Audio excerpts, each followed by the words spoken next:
तू आईसोबत का नाही गेला रे? मला आईने तुझ्यावर नजर ठेवायला सांगितलंय. का रे? तू तिच्या मागे काय काय करतो ते बघायला. तू पण चॉकलेट खातोच ना? खातो की नाही? सगळं नसतं रे सांगायचं आईला. मी पण नाही सांगणार.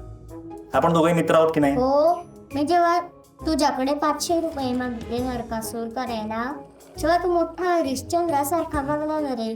आईला सांगत होता की पैशांचा सगळा धूर करून टाकतात पोरं वगैरे म्हणून. आणि आता तुझ्या तोंडातून काय येणार ते बघू. 500 रुपये ना, मी देतो तुला, पण आईला सांगायचं नाही. आता नको मला 500 रुपये. मग किती हवे? दिवसाला 10 तरी ओढतोस ना रे तू. तुला कसं कळलं रे? मला सगळं माहिती आहे. तुम्हाला शॉपवर काय आणायला पाठवायचं आणि तो पिशवीत काय टाकून द्यायचं ते. 20 रुपयाला एक. 420 रुपयांची उधारी आहे अजून तिथे तुझी.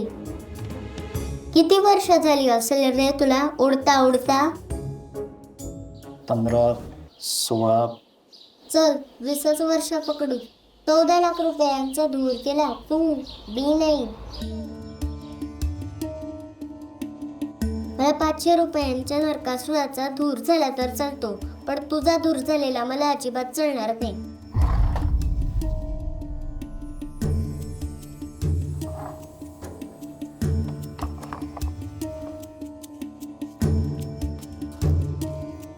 दोन मिनिटं असं वाटलं की बापच खाली येऊन बोलला.